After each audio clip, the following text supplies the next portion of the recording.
All right, Mark, what's tip number 5, please? Okay, so tip number 5 is my little kind of one of my little favourite sayings when I'm talking to teachers about the kinds of things that you can do to boost students' confidence is rephrase to amaze. So rephrase to amaze is my little catchphrase for when you're questioning students and a student gives you a response, and this response is correct but very basic. So it's lacking, say, in technical terminology, it's lacking in detail, it's lacking impressive vocab, something like that. And what you do is you rephrase it and you add in the technical terminology, you add in the extra detail, you add in a bit more impressive vocab, and guess what? Their answer is suddenly really impressive. It's really impressive because you've done a lot to embellish it and to make it sound amazing. Now that is something that I think some teachers do that already, and that's fine, but the thing that I do that I think is something that other teachers might find particularly useful is you don't just leave it there. You come back to this answer at some point, either in the lesson or preferably in future lessons, where you say, you remember the other day when we had that amazing answer about how volcanoes erupt, and you remember how we looked at the concept of this and we used this particular word and so on, and the student who's given this answer is motivated because they've given this amazing answer, and the other students start to look to them as this kind of resident volcanologist, this resident expert within the classroom, and it's a bit of a cheat. It's something that you're orchestrating it a little bit, and it might not be for the teaching purists, but I found that this is a really good way to switch on demotivated students. And I'd never do it with an incorrect answer. If it's incorrect, I'm going to say no, because that would be wrong and that wouldn't be helpful. But if it's a correct but basic answer, yeah, go to town with it and make it sound brilliant. All right, this is interesting. So let me see if I've got my head around this. So Yeah. Is it the case that so a student gives a correct but basic answer, and do you say then rephrase to amaze and then they do the work, or do you support them with a rephrase? And how does it work, Mark? I just rephrase it. So say I say to a student, why do we think that Dr. Jekyll has created Mr. Hyde? And they come back with a basic answer. Oh, well, he wants to be able to get away with doing things he wouldn't be able to get away with otherwise. And I say, yeah, absolutely. So what we're looking at there, what you're telling me is this idea of duality, and the idea that Dr. Jekyll is being able to have this kind of facade of the respectable gentleman, but secretly is indulging in all these secret vices.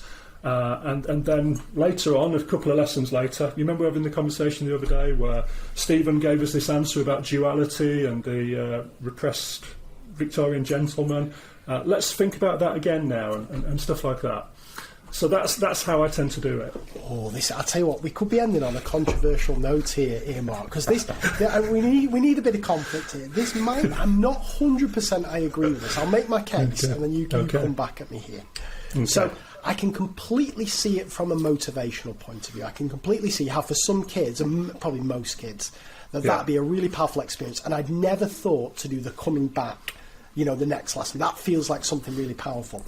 Yeah. My fear is that the child will think they've understood that concept to the level that they need to because you've kind of reframed it. And I think like Doug Lemov would call this rounding up, where they've given an answer, but you've then kind of added the key ingredients that make it a real sophisticated answer. And my fear would be that child thinks, oh, brilliant, I understand that, amazing. So I can almost kind of stop thinking about that now.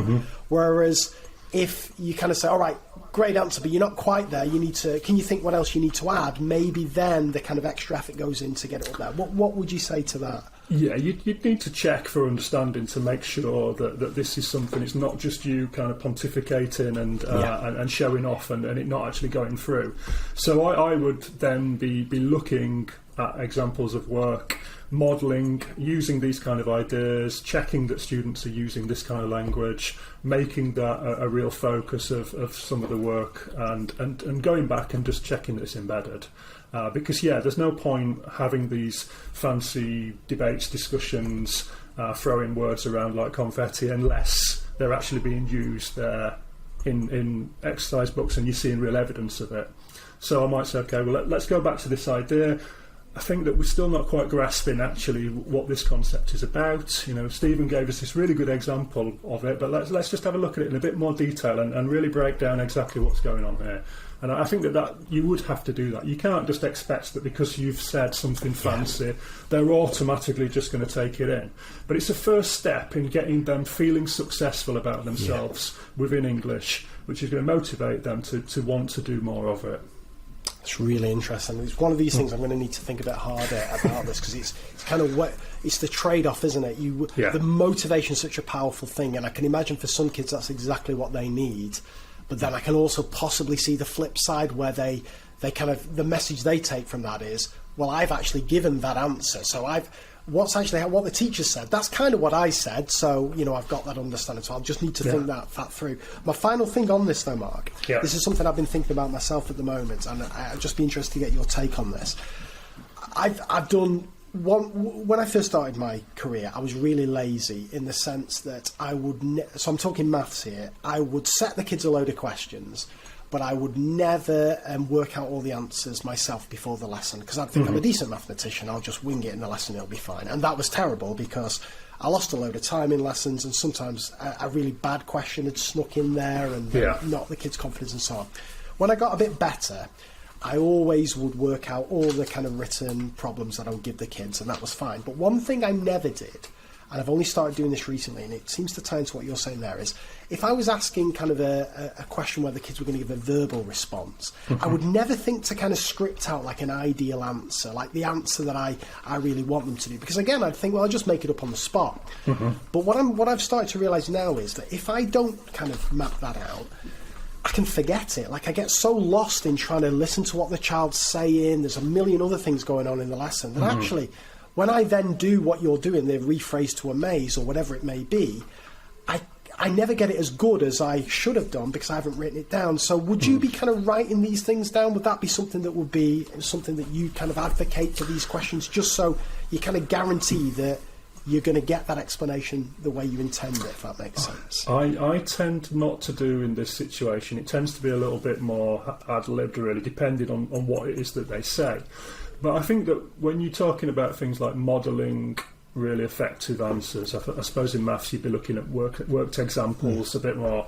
I will often think very carefully, and sometimes I will write out one in advance, and then other times I will just do one off the top of my head, because I want them to see me edit and struggle and make mistakes and give them the insight into how my mind works as a writer.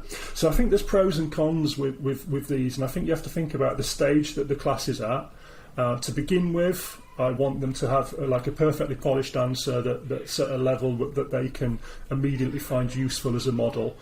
Once we get a bit more beyond that, I want them to see me struggle and think on my feet a little bit more, particularly if I'm doing something like an exam question against the clock.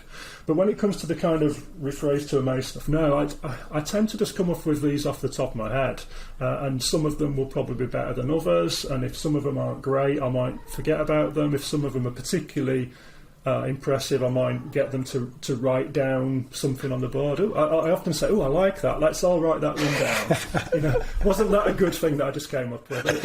But I know, but with students, I'd kind of, I like that idea, we're going to write that one down and make it seem as if the student's done it as well. So these things can be captured another way, I suppose. Fantastic.